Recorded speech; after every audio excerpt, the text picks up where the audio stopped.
The slap landed before the wedding flowers even had time to fade. On the second morning of my marriage, my husband struck me across the face because I asked his younger sister to wash the breakfast dishes she had left in the sink. For one long, frozen moment, nobody moved. The crystal chandelier above the kitchen island sparkled as if nothing had happened. The expensive marble countertops reflected the morning sunlight. The smell of fresh coffee still drifted through the room.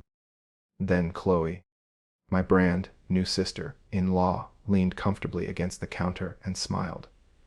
Not because she was embarrassed, because she enjoyed it. "How dare you tell my sister what to do?" Arthur shouted. His voice echoed through the enormous kitchen. His hand was still raised, the gold wedding ring catching the light. "She is my sister. You are my wife. Learn your place." My cheek burned where he had hit me. I slowly pressed my fingers against my lip and tasted blood. But the pain wasn't what shocked me. It was how everyone else reacted. Arthur's mother, Eleanor, calmly stirred sugar into her coffee, as though watching a husband slap his wife was as ordinary as reading the morning newspaper. His father folded another page of the financial section, glanced at me for less than a second, then continued reading without saying a word. No one defended me. No one looked surprised. Chloe picked up her coffee cup, walked toward me, and deliberately poured the remaining coffee onto the polished floor. The dark liquid spread across the white marble. She smiled wider. "Clean that too." Only 2 days earlier these same people had hugged me, toasted our marriage, and welcomed me into what they called a loving family. Now the performance was over. The real family had finally introduced themselves. Arthur crossed his arms. "Well," he demanded. I looked at every face around the room. No guilt, no shame, only expectation. They expected me to apologize. They expected me to kneel. They expected me to obey. Instead, I stayed perfectly calm. That confused them more than tears ever could. You see, I learned something many years ago. People who enjoy controlling others become careless the moment they believe they have already won. Arthur believed he had trapped me. His family believed I had nowhere else to go. Neither of them realized they had just handed me everything I needed. 48 hours earlier, our wedding had been featured in several local magazines. Arthur insisted on holding the ceremony at his family's luxurious lakefront estate. The mansion overlooked crystal blue water, surrounded by towering oak trees and perfectly trimmed gardens. Every guest had admired the beautiful setting. Arthur had smiled proudly and whispered, "Welcome home." I believed him. At least I wanted to. We had dated for almost 3 years. During those years he had been charming, attentive, and patient. He opened every door for me. He remembered birthdays. He volunteered at charity events. He never raised his voice. Whenever people described Arthur, they used words like respectful, dependable, and generous.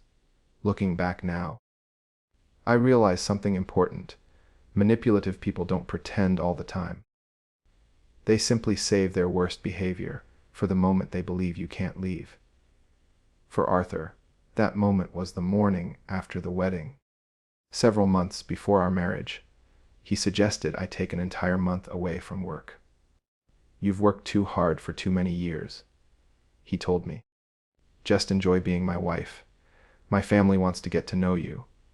At the time, it sounded romantic. Now I understood the real reason.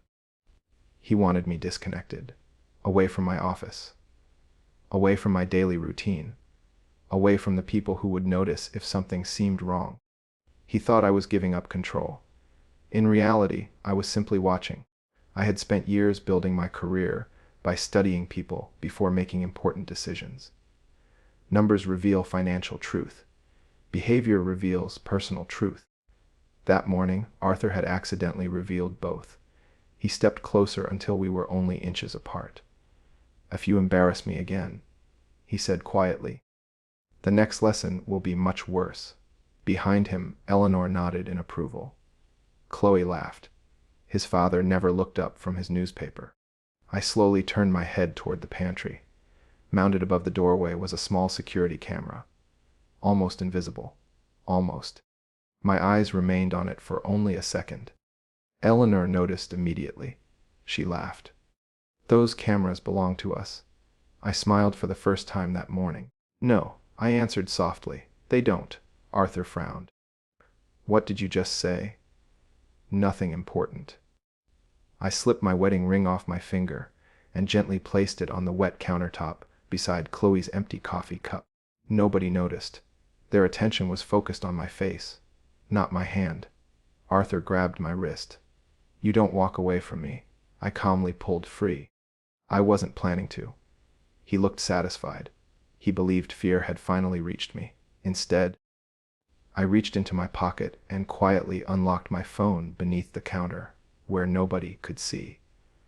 I opened a conversation saved under one simple name. Harper Ross. No titles, no company name, no explanation. Just a name. My thumb moved across the screen. One sentence. "Activate the marital protection protocol." Within seconds, the typing indicator appeared. Then the reply arrived. Confirmed. Legal counsel notified. Security notified. Banking protection initiated. Evidence preservation active. I locked the screen before anyone noticed. Arthur laughed. "What are you smiling about?" I looked directly into his eyes. "I was just thinking." "About what?" "About how quickly a person's entire life can change." He laughed even harder. So dramatic. A maybe. Or maybe I already knew something he didn't. Arthur believed he had married an ordinary business consultant. His family believed I was fortunate to marry into wealth. None of them had ever bothered to ask a simple question. Who actually owned the wealth they were so proud of? They assumed the mansion belonged to the Vance family. They assumed the restaurants belonged to Arthur's father. They assumed their luxurious lifestyle would continue forever.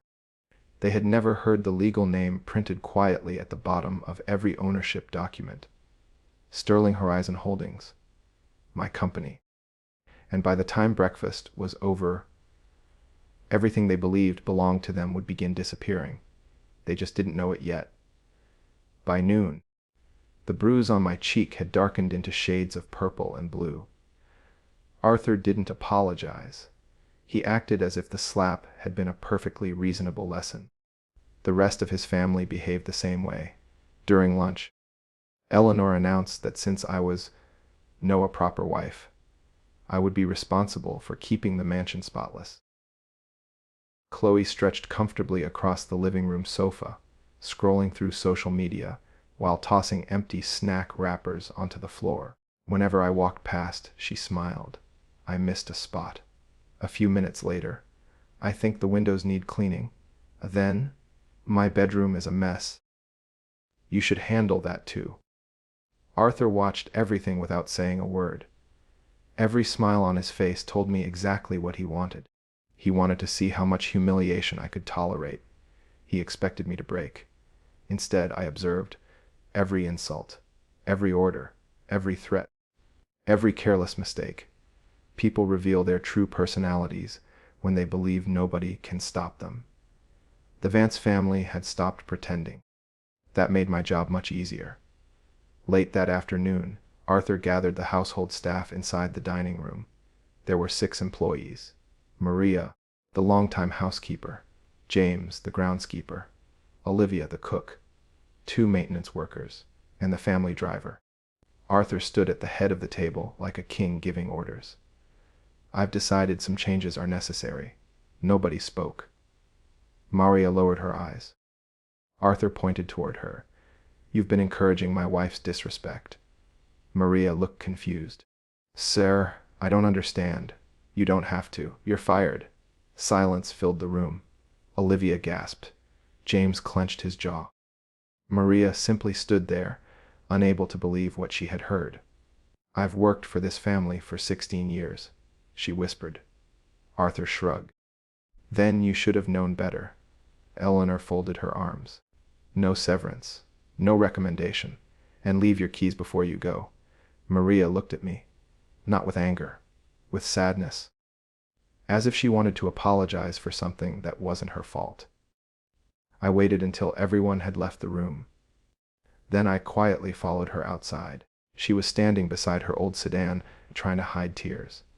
"I'm sorry," I said softly. She shook her head. "No, Mrs. Vance." "I'm sorry? For what?" "I should have warned you." My heart skipped. "What do you mean?" She hesitated for several seconds. Then she looked back toward the mansion to make sure nobody was watching. "This isn't the first time."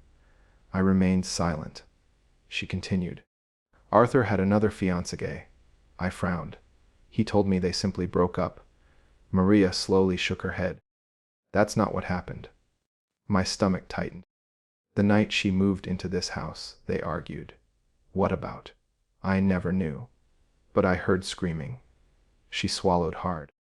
"The next morning, she couldn't move her right arm." I felt cold. "Arthur broke her wrist." The words hung in the air. "The family paid her to disappear." I stared at Maria. She opened her purse and carefully removed a folded envelope.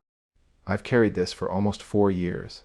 Inside were copies of old medical reports, photographs, emails, even a signed confidentiality agreement. The amount listed at the bottom made me sick. Someone had been paid to stay silent. Arthur had done this before, and his family had covered it up. Maria looked at me with tears in her eyes. I couldn't stop thinking about her. I couldn't stop thinking that someday another woman would walk through those front doors. "You deserve to know." I carefully folded the papers. "Would you be willing to tell the truth?" She didn't hesitate. "Yes, for her, and for you." Within minutes, I scanned every document using my phone. They were immediately uploaded to an encrypted legal server. Then I called Harper. She answered before the first ring finished. "I was expecting your call. I have a witness and evidence." There was a brief silence. "Good. What do you need from me?" "I need everything. Medical documentation, police records, the ownership structure, the financial audit, and begin preserving every surveillance recording from the estate." "It's already happening." I smiled. "I thought it might be." Harper's voice became more serious. "We've also discovered something else." "What?" "There have been unusual transfers from several corporate accounts. Millions. They accelerated after your engagement." I stopped walking. "What kind of transfers?" "We don't know yet. But someone believed they wouldn't be audited." I looked back toward the mansion. Arthur was standing on the second-floor balcony, watching me. He smiled confidently. He still believed he controlled the situation.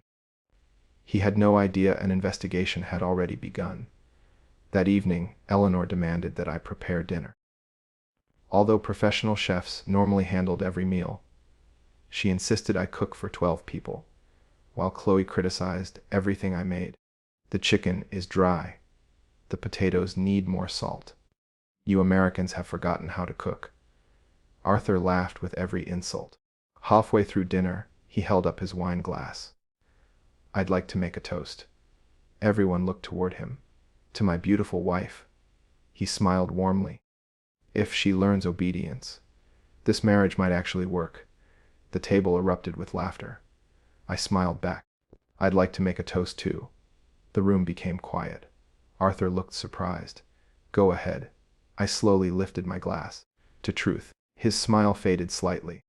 "Because no matter how carefully people hide it, it always finds a way into the light."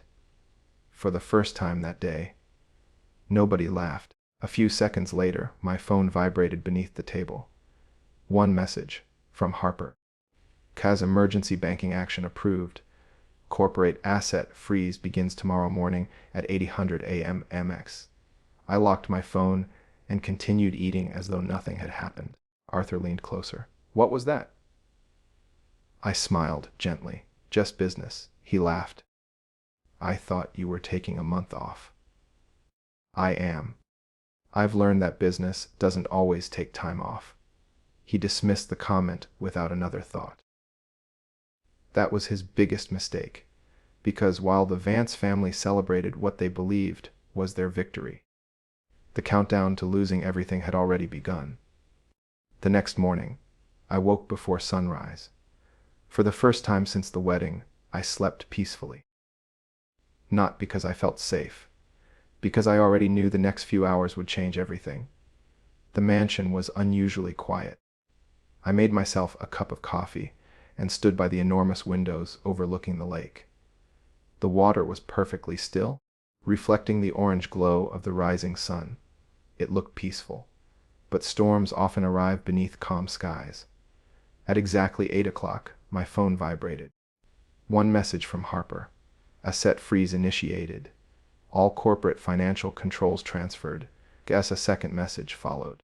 Forensic accounting team is entering the main office now. I smiled. The countdown was over. Across the dining room, Arthur walked in wearing an expensive navy blue suit. He looked completely relaxed as he poured himself coffee. "Morning," he said. I nodded. "Morning." He glanced at my bruised cheek. "Still upset about yesterday?" I looked directly into his eyes. "No." He laughed. "Good. I was beginning to think you'd stay angry." "You'll understand soon enough," I replied quietly. He didn't even ask what I meant. Confidence makes people deaf. Minutes later, Eleanor and Chloe joined us for breakfast. As usual, Chloe ignored her dirty plate after eating. She pushed it toward me. "You forgot something." I didn't move. She raised one eyebrow. "The dishes." I calmly sipped my coffee. "I'm sure you know where the sink is." Arthur slammed his hand onto the table. "Don't start this again." Before anyone could say another word, Arthur's phone rang. He glanced at the screen. His smile disappeared. "It's the finance department," he answered casually. "What now?" His expression changed almost instantly. "What do you mean frozen?" He stood up. "That's impossible." His voice grew louder. "No one can freeze our operating accounts without my authorization." A long pause. Then, "What investment group?" The room became silent. Arthur slowly lowered his phone. His father rushed into the dining room carrying a laptop. "We've got a problem." Arthur looked at him. "Our payroll accounts are locked." His father nodded. "Every corporate account. The restaurants, the hotels, the supplier payments. Everything." Eleanor frowned. "Call the bank." "I already did." "They said control has transferred." "Transferred to who?" His father stared at the computer screen. "Sterling Horizon Holdings." The room fell silent. I quietly placed my coffee cup onto its saucer. Arthur looked at me. "What is Sterling Horizon?" I smiled politely. "The company that owns every property your family has been living in." Nobody spoke. Chloe laughed nervously. "That's not funny." "I'm not joking." Arthur stared at me. "You don't know anything about our business." "I know more than you think." His father stepped closer. "Our attorneys have dealt with Sterling Horizon for years." "They're just investors." "No," I answered. "They're the owners." His face turned pale. Arthur looked between me and his father. "What is she talking about?" Before either of us could answer, 3 black SUVs entered the front gate. They rolled slowly toward the mansion. Arthur walked to the window. "Who are those people?" I recognized the vehicles immediately. Corporate security. Behind them came another car. Harper. She stepped out wearing a charcoal suit, carrying a leather portfolio. Arthur turned toward me. "What did you do?" I protected myself. The front door opened. James, the driver, escorted Harper inside. She smiled warmly when she saw me. "Good morning, Miss Sterling." Arthur frowned. "You know each other?" Harper looked surprised. "I've worked for Ms. Sterling for almost 11 years. Silence. Arthur blinked. His mother looked confused. Harper placed several folders onto the dining table. "I have official notices for each member of the Vance family." Arthur snatched the first document. His hands began shaking as he read. "Immediate suspension. Executive authority revoked." "This has to be fake." "It isn't," Harper replied calmly. She opened another folder. Yesterday's incident triggered Clause 17 of the Marital Protection Agreement. Arthur frowned. What agreement? The agreement signed before your wedding. I never signed anything like this. You signed every page. You simply didn't read them. His father grabbed another document. His face lost all color. This says our restaurants belong to Sterling Horizon. They have for almost 3 years. Arthur looked completely confused. What? Harper continued speaking. When your business accumulated unsustainable debt. Sterling Horizon acquired the loans through intermediary firms. Your family defaulted. When assumed ownership. You were allowed to continue managing operations under strict financial supervision.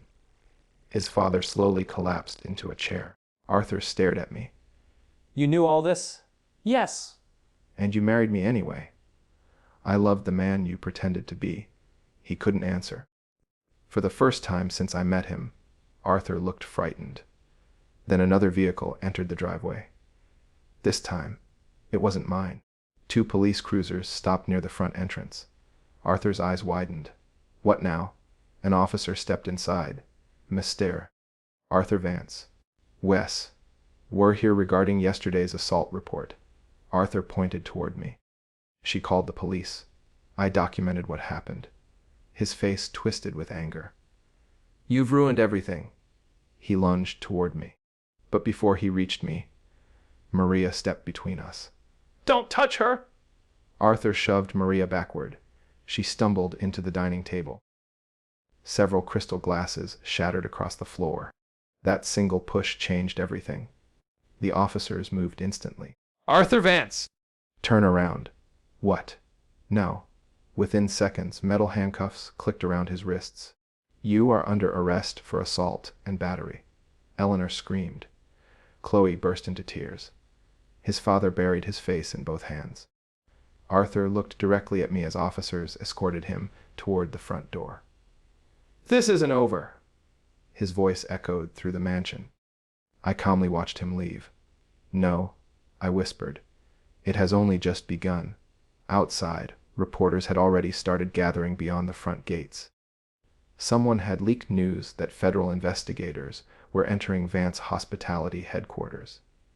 Camera flashes filled the morning air. Harper stood beside me. The forensic accountants found something. What? She opened another folder. Unauthorized transfers, luxury purchases, kickback payments, and shell companies. Estimated fraud exceeds $32 million. I closed my eyes for a moment. The abuse had never been limited to me. It reached employees, investors, customers, entire families who depended on those businesses. This was no longer about one slap. It was about years of corruption, hiding behind expensive suits and polite smiles. Harper quietly handed me one final document. At the top were 3 words. Ours criminal investigation authorized. Die. I looked toward the police vehicles disappearing through the front gate. Arthur thought losing his freedom would be the worst day of his life. He had no idea the real truth hadn't even been uncovered yet. The following morning, the headlines were everywhere. S. Vance Hospitality executive arrested following domestic violence allegations. By the time I arrived at Sterling Horizon's headquarters, reporters had already gathered outside the building. Camera crews stood behind barricades while employees quietly entered through the side entrance. I ignored every microphone pointed toward me. There would be time to speak later. Right now, I wanted the truth. Harper was waiting in the executive conference room with 2 forensic accountants, 3 corporate attorneys, and a stack of files nearly 2 feet high. Good morning, she said. I wish it were. She nodded. So do I. The lead forensic accountant, Daniel, connected his laptop to the large screen. We've completed the first phase of the investigation. What did you find? I asked. He took a slow breath. Far more than we expected. The first spreadsheet appeared on the screen. Rows and rows of financial transactions stretched across several years. At first, Daniel explained. We believed Arthur was simply approving inflated vendor invoices. He clicked to the next page. But that's only the surface. Another spreadsheet appeared. Then another. Then another. The numbers continued climbing. Millions of dollars. Hidden accounts. Fake consulting fees. Luxury purchases disguised as business expenses. Payments to companies that didn't actually exist. Harper folded her arms. They built an entire system. Daniel nodded. They weren't stealing occasionally. They were stealing continuously. My stomach tightened. How much? He looked directly at me.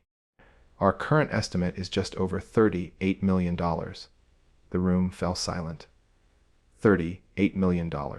Money that should have paid employees, expanded restaurants, improved benefits, supported families.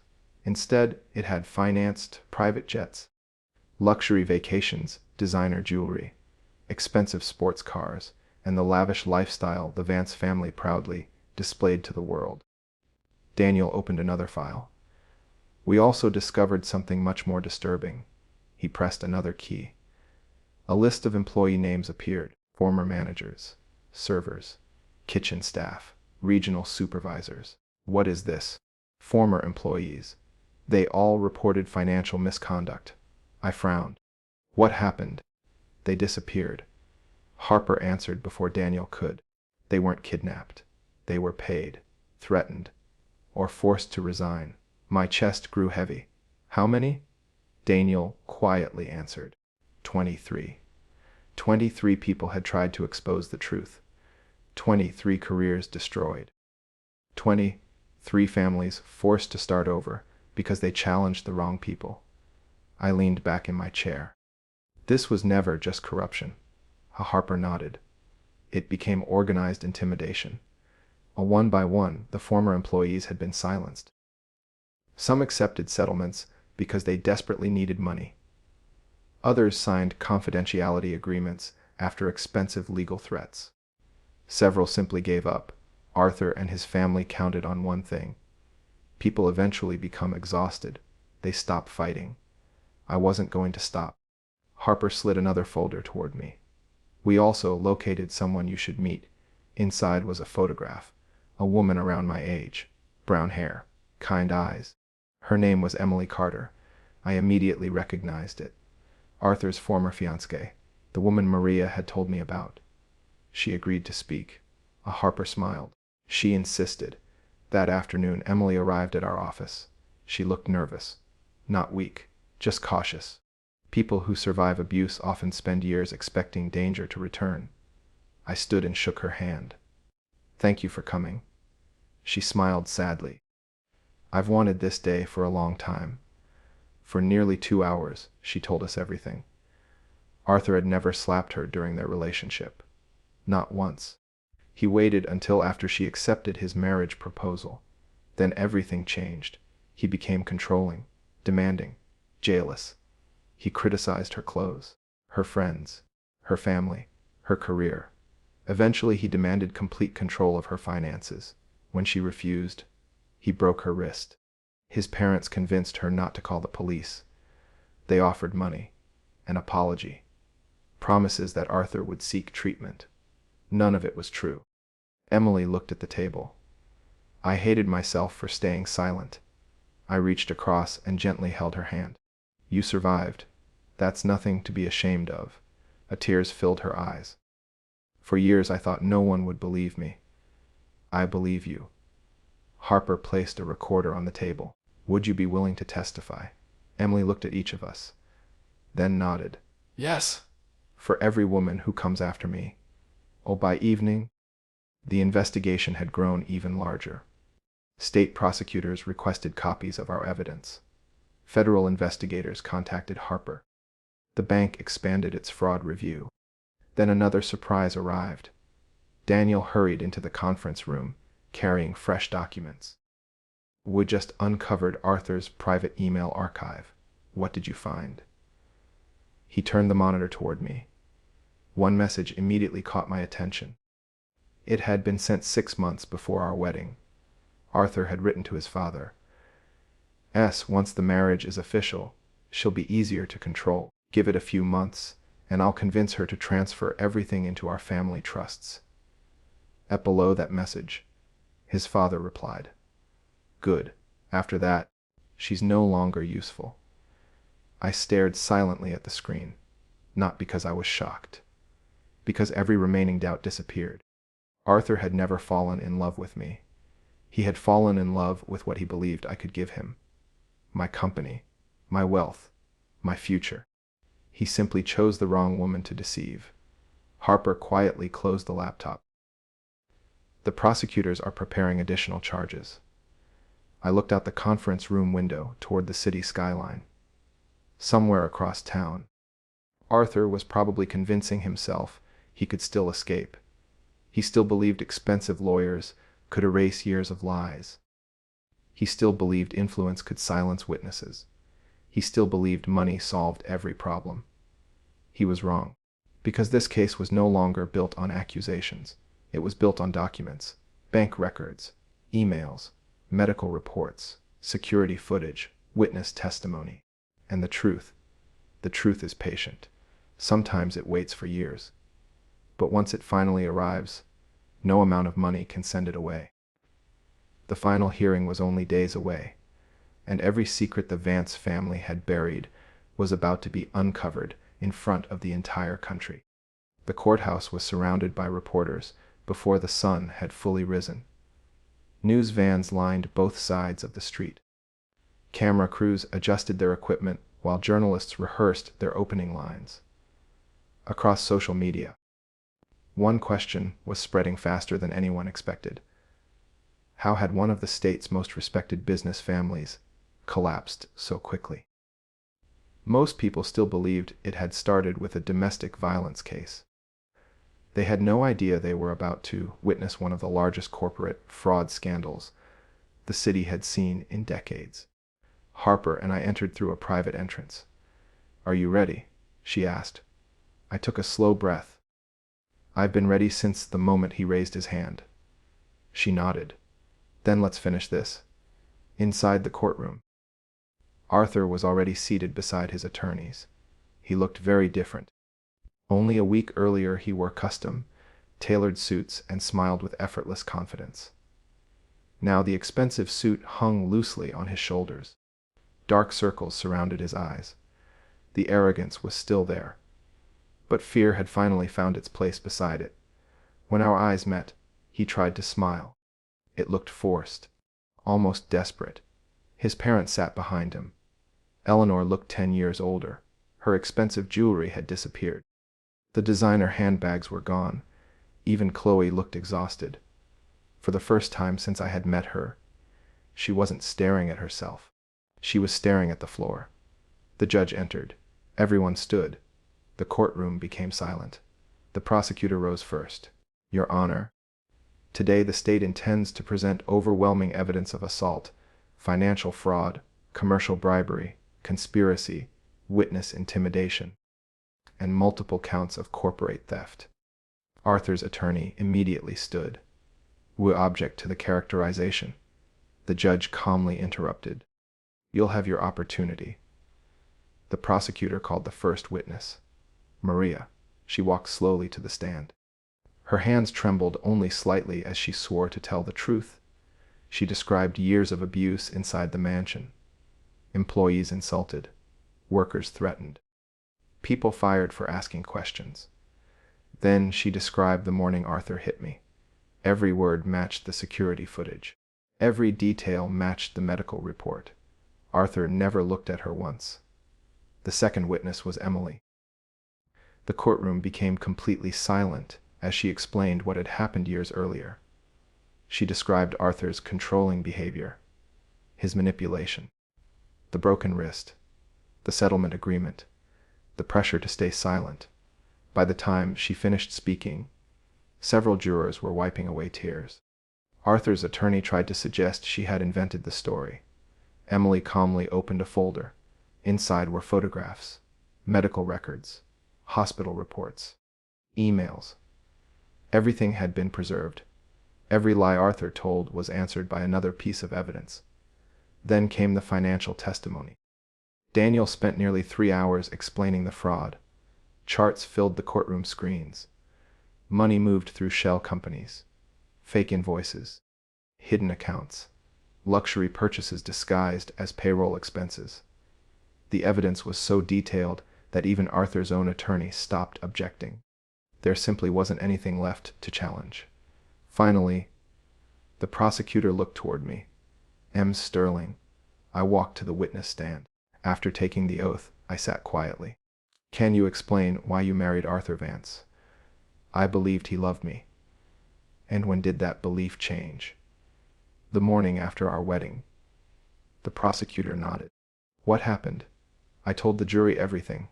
The slap, the humiliation, the coffee poured onto the floor, the orders, the threats. I didn't exaggerate. I didn't raise my voice. I simply told the truth. Truth never needs decoration. When I finished, the prosecutor asked one final question. Did you begin this investigation because you wanted revenge? I looked toward Arthur, then back at the jury. No, I began because I wanted the truth. And once I discovered how many innocent people had suffered, I couldn't walk away. The prosecutor smiled. No further questions. Arthur's attorney slowly approached. He attempted to paint me as a wealthy executive who abused corporate power. You had the financial ability to destroy my client's family, didn't you? I had the legal authority to protect my company. You could have forgiven him. I could have. But forgiveness doesn't erase crimes. He changed his strategy. You still loved him, didn't you? I thought about the question for several seconds. I loved the man he pretended to be. But that man never existed. The courtroom fell silent. Arthur lowered his head. For the first time, he looked ashamed. Not because of what he had done, because he had finally realized he couldn't escape it. As court adjourned for the afternoon, reporters rushed outside searching for statements. I declined every interview. Justice wasn't a performance. It was a process. And that process was almost complete. The verdict would be announced in just 2 days. No matter what happened next, one thing could never be changed. The Vance family's empire had already fallen. The only question remaining was how much of their future would fall with it. The courtroom was completely silent as the jury returned. Every person in the room stood. Arthur stared straight ahead without moving. His parents held each other's hands. Chloe quietly wiped tears from her face. The judge unfolded the verdict. On the charge of assault, guilty, Arthur closed his eyes. On the charge of commercial bribery, guilty. On the charge of corporate fraud, guilty. On the charge of conspiracy to commit financial crimes, guilty. One verdict followed another. Every single one ended the same way. Guilty. The room remained silent except for the sound of the court reporter typing each word into the official record. Arthur looked at me for what would become the last time. His confidence was gone. So was his arrogance. All that remained was regret. I never thought it would end like this, he whispered. I looked at him calmly. It didn't end because you hit me. It ended because you believed you could hurt people without consequences. The judge announced the sentence. Arthur was ordered to serve several years in state prison for assault, fraud, commercial bribery, and conspiracy. He was permanently prohibited from holding any executive position in a public or privately managed corporation under the court's order. His father received a lengthy prison sentence for financial fraud and tax-related offenses. Eleanor was ordered to repay substantial civil damages and was found personally liable for participating in the financial deception. Chloe escaped prison, but the court required her to repay the money she had knowingly received through fraudulent company accounts. She also completed community service and lost every business license connected to the family. For years they believed money made them untouchable. In a single afternoon, they discovered the law was stronger. Outside the courthouse, reporters rushed toward me. M's. Sterling, do you have anything to say? Were you seeking revenge? Hundreds of cameras pointed in my direction. I stopped for a moment. Then I answered, no, I wasn't seeking revenge. I was seeking accountability. There is a difference. The moment we accept abuse because it's easier than speaking up, would teach abusers they can continue. I refused to teach that lesson. Without another word, I walked away. Several months later, Sterling Horizon officially completed the rebuilding of the restaurant group. The company received a new name, Sterling House Hospitality. The changes weren't just cosmetic. Every employee received stronger workplace protections. Anonymous reporting systems were introduced. Independent ethics officers reviewed every complaint. No executive, no matter how powerful, could silence employees again. Maria accepted the position of Director of Employee Welfare. The first thing she did was establish an emergency assistance program for workers experiencing domestic violence. Emily joined a non-profit organization dedicated to helping survivors rebuild their lives. Watching both women smile without fear reminded me why the fight had been worth it. As for me, I sold the lakefront mansion. The memories inside those walls no longer belong to me. With the proceeds from the sale, we opened scholarships for employees' children and funded shelters for victims of domestic abuse. Pain had created something meaningful. One quiet morning, nearly a year later, I stood on the balcony of my new home overlooking the ocean. The sunrise painted the water with shades of gold. I held a warm cup of coffee in my hands. No shouting, no fear, no pretending. Just peace. For a long time, I wondered whether justice would heal everything. It didn't. Some scars never completely disappear. But justice gave me something even more valuable. Freedom. Freedom from fear. Freedom from manipulation. Freedom to wake up every morning knowing no one controlled my future except me. Sometimes people ask whether I regret marrying Arthur. The answer surprises them. I regret trusting the wrong person. But I do not regret exposing the truth, because if I had remained silent, more lives would have been destroyed. Sometimes the strongest revenge isn't making someone suffer. It's refusing to let them hurt anyone ever again. That is the victory I chose, and it is one I will never regret. Thank you for listening to my story. If my experience teaches anything, let it be this. Never ignore the first sign of abuse.